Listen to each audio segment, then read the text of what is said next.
Cigarette খাস, তুই জানোস সিগারেট খাও কত ক্ষতি, শরীর নষ্ট হয়ে যায়, ক্যান্সার হয়, ফুসফুস হয়ে যায়, স্বাস্থ্য তো একবারে শেষ হয়ে যাবে।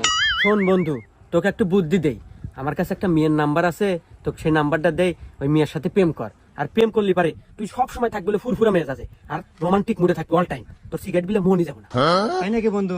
যা আজকে থেকে সিগারেট খাওয়া একবারে বাদ, তুই নিমিয়ার নাম্বার দে। বন্ধু তোর 0967 65 49 49। আচ্ছা কল দে। কল দে, আমি দে। হ্যালো। ওই যে আতিক ভাই আছে না, আতিক ভাই নাম্বার দিছি। আচ্ছা বন্ধু, তাহলে তুই থাক, কথা আমি গেলাম। আচ্ছা তোর নাম কি? রূপালী। ও আচ্ছা দেখ, আমি কিন্তু তোমাকে ভালোবাসি, তুমি কি ভালোবাসবে আমাকে? হ্যাঁ আচ্ছা, তাহলে কিন্তু আজ থেকে আমাদের রিলেশন শুরু। আরে বন্ধু না, এই যাই। কি রে বন্ধু, বলছিলাম না প্রেম করলে দিনকাল খুব ভালো কাটবো। হ্যাঁ, তোর প্রেমের কি অবস্থা এখন? Oh no!